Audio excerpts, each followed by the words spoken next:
An excerpt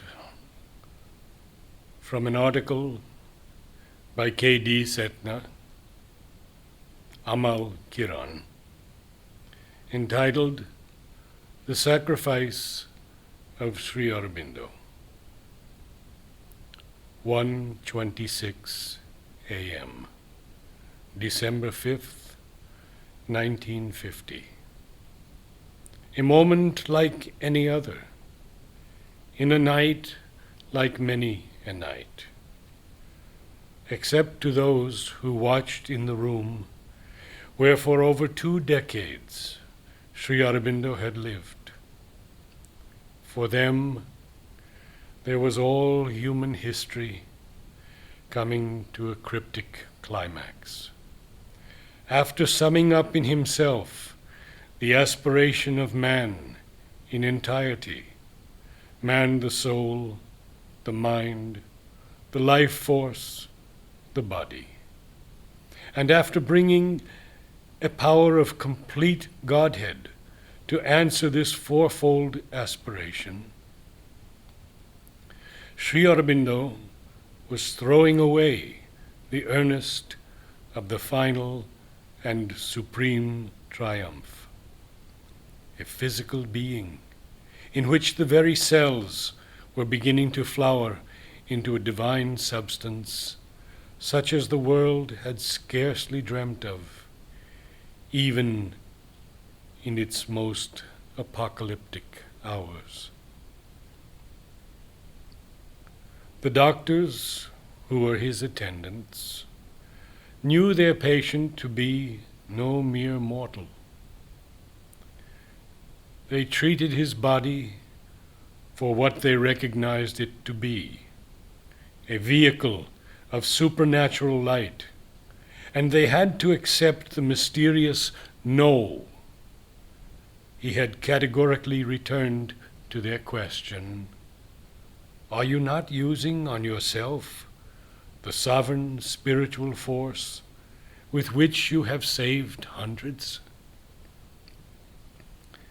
A body that seemed able to live without end by the protection of an all-transformative power was being allowed by its master to suffer extreme uremia and pass into profound unconsciousness. Indeed, the doctors were permitted, as if out of compassion for them, to try their palliatives. But there was no suspension of Sri Aurobindo's fiat, that though he had the whole perfection of man in his own hands, he should lay aside its last victory in himself and embrace death. No doubt, it was not death in its utter commonness. The uremia that preceded it had been unique. Every medical sign was there of its absolute hold over the body's reactions, save one: Sri Aurobindo, as if by an independence of comatose brain and nerve, could command consciousness again and again, inquire what the time was, or ask for water. Unique also was the sequel of the uremic poisoning. Between the instant when life clinically ended and the instant when the body was lowered into a special vault in the ashram courtyard, more than 4 days passed without a trace of decomposition. And many saw, with even their physical eyes, the body glowing with what the mother had called the concentration in it of the light of the supermind. The divine consciousness in its integrality which Sri Aurobindo and she had been laboring with the patience of heaven-sent pioneers to bring down for the first time to suffering earth. Mortality in its normal form was not here. Yet something of its age-old doom was present, and that was a question mark, glaring in the face of every disciple and making most enigmatic that varied, wonderful life of 79 years, triumphant over all human difficulties. The question mark cannot be completely removed. Depths beyond depths lie in an event of this nature. The human mind is unable to compass them all, but a few significances gleam out for an initial understanding and set a general perspective in which our aching and groping gaze may rest. There was no failure on Sri Aurobindo's part. This is certain from the psychological and physical details put together, of the preceding months as well as of the actual illness. There was only a strange sacrifice. And if Sri Aurobindo, the indomitable, gave the sacrifice, it must be one that was a sudden, terrible shortcut to some secret victory for God in the world, at the cost of a personal consummation. What occasioned the sacrifice appears to have been Earth's insufficient receptivity to the Aurobindonian gift of the descending supermind. Something in the gross constitution of terrestrial creatures would not thrill to the grace from on high, would not appreciate with a response deep enough the colossal work that was being done at a selfless expense of energy and with a silent bearing of the fierce inner wounds that are slow to heal. If the earth's consciousness had been more receptive, the crisis of the human body's conversion into terms of divinity would have begun in a less radical shape and without so extreme an upshot for one individual in the van of life's fight towards perfection. Hence, much of the responsibility for the upshot lies with the absence of cooperation by the mind of the race. It was as if the beings Sri Aurobindo had come to save had turned his enemies. Not deliberately in all cases, yet with a dullness of perception and an inertia of the will that were as crucial. This dullness and this inertia were not only an obstacle to the descending divine, they were also perilous for the world itself. To the obscure occult forces, powers and principalities of darkness, which always opposed the divine's work, and which were reacting against the tremendous pressure of the Aurobindonian light in a vast upsurge, to those forces bent on a final calamitous counterattack across the battlefield that is man, man's dullness and inertia gave a ground of support and thus signed his own doom. Sri Aurobindo, born to put his mission above everything else, could not but follow the course he did? How could he betray the long-invoked supermind whose hour on earth was preparing to strike? Or let the world, which he had bound to his heart, pay disastrously for its unreadiness before the divine advent? He gathered, as it were, the myriad antagonist spears into his own breast, took upon himself a globe-wide catastrophe. Most unlike him would it have been to do anything in the crisis save sanction the very worst that could happen to him because of humanity's unresponsiveness, and somehow weave it with his invincible spiritual art into the design of his own master mission. That mission was the conquest of the very foundations of life's imperfect structure through the ages. Not only to build a golden dome, but to transform what he symbolically called the dragon base in the inconscience from which the universe has evolved.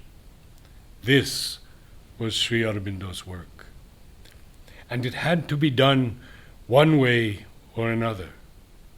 There could have been a way of slow conquest, preserving his own body by a careful, rational spirituality, which would run no deadly hazards for the sake of rapid salvation of the sorrow-burdened world.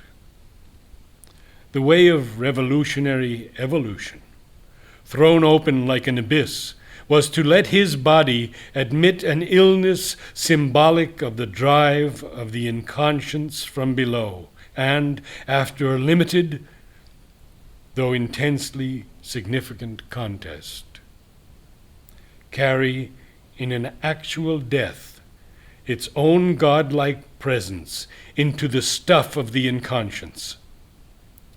Death was the glory hole, desperately blown into the massive rock of that stuff for the physical divinity of Sri Aurobindo to permeate, in a direct and literal sense, the darkness wrapped within darkness, which the Vedic seers had long ago intuited to be nature's cryptic womb of lightward creation.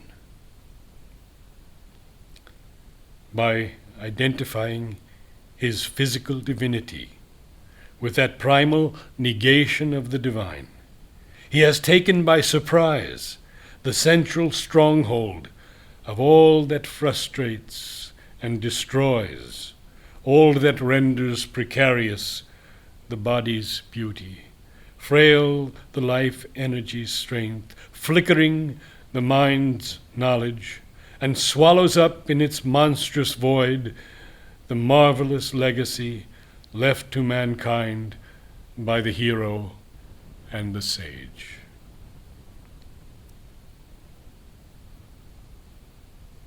By passing beyond the visible scene, he has not passed to some transcendent ineffable. He who has held incarnate within himself the potence and the peace of the transcendent, the creative supermind, the truth consciousness of the ultimate spirit, needed no flight from the universe to reach the highest. Nor, like a background influence, would he act now on earth. He whose whole aim was not only to widen and heighten the individual, but make all wideness and height focus themselves and become dynamic in the individual instrument. Still in the foreground of events, in the thick of time's drama and eternity as his theme, still as a concentrated individualization of the wide and the high, an organized being in whom the supramental karana sharira, or causal divine body, has descended into the sukshma sharira, or subtle body of mind stuff and life stuff, he stands close to earth. With his sacrificed physical substance as a firm, irremovable base and center in the inconscience, for spreading there his immortal light and changing earth's fate from the sheer bottom of things no less than from the top, from the sheer top. This is how the occult eye sees the paradoxical climax, whose anniversary falls today. And as one watches the holy spot, that is Sri Aurobindo's Samadhi, in the midst of his ashram, and all about is the aroma of flowers and incense sticks, expressing the mute prayer of 1,000 hearts, to whom he is the avatar of a superhumanity to be. The concrete, close reality of the master of the integral yoga requires no proof. But the entire sacrifice, with its immense, mysterious potency, was possible because, commemorating the anniversary and conducting the ashram, there is amongst us his co-worker, his manifesting and executive Shakti, the Mother. It is because she, in harmony with his plan to fight from two bases, remains on earth to foster the golden future, that he could draw back from the visible scene, as if to pull more inward the taut string of the spiritual bow, and make the God-tipped arrow fly swifter and farther. She, who has been one with him in the supramental attainment, one in vast vision and integral work, joint parent of the new age, in which the outer physical as well as the inner psychological is meant to be godlike and wonderfully immune. She is the bridge across which Sri Aurobindo's triumph of winning all while seeming to lose everything moves in ever-increasing beauty and power into matter's ignorant world of a life that is but death in disguise. Without her embodied mediation, without her retention of the Aurobindonian consciousness in full visibility before us, the upward illumining of the inconscience by Sri Aurobindo for matter's transformation would lack in completeness of result. Her protective hold on earth justifies the withdrawal he has accomplished. Her radiant presence fulfills the miraculous power of his absence. By the cooperation between that absence and this presence, a leap in spiritual evolution has been made. A hint of it is in a new expression that comes again and again over the mother's face. The supermind, whose realization and subsequent descent are the Aurobindonian yoga, seems now not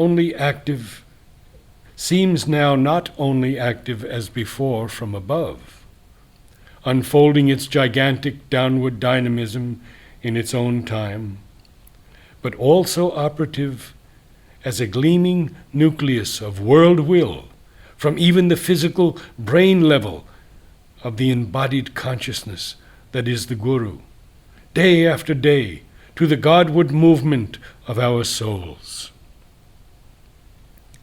In other words, the supermind, possessed overhead by the Mother, is now commanded more and more by her from its own growing poise below.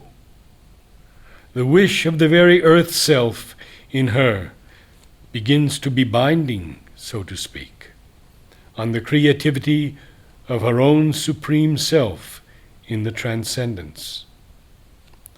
This means a developing adjustment of the incalculable time rhythm of the supramental descent from on high to the impatient beat of the aspiring human heart.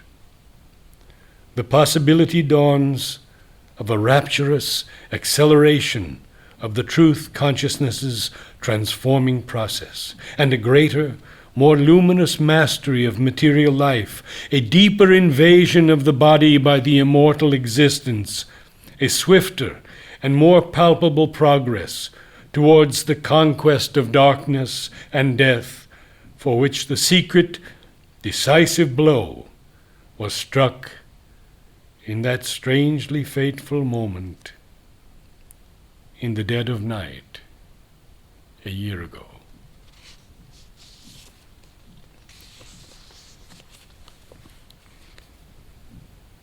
A few notes from Mother. The first from notes on the way, and afterwards from the words of the Mother.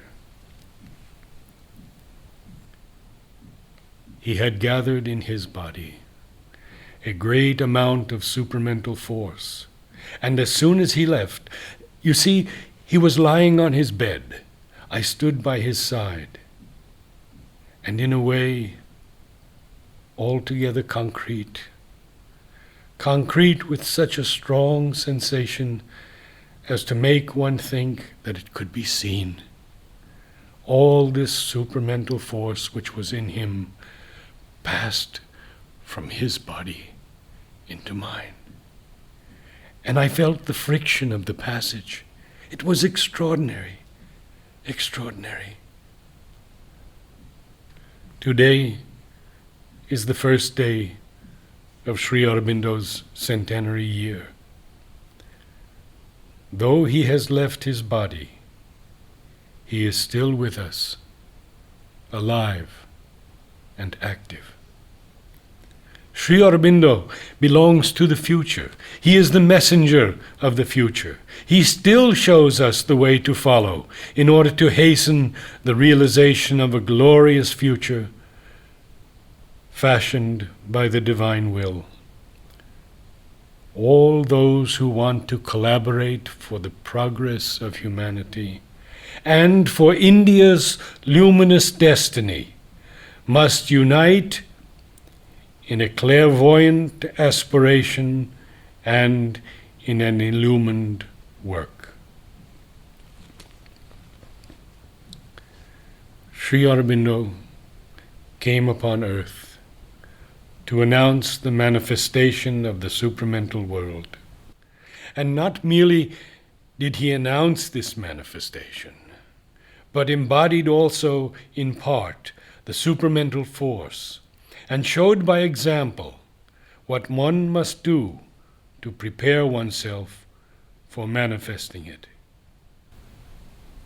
The best thing we can do is to study all that he has told us and endeavor to follow his example and prepare ourselves for the new manifestation. This gives life its real sense and will help us to overcome all obstacles.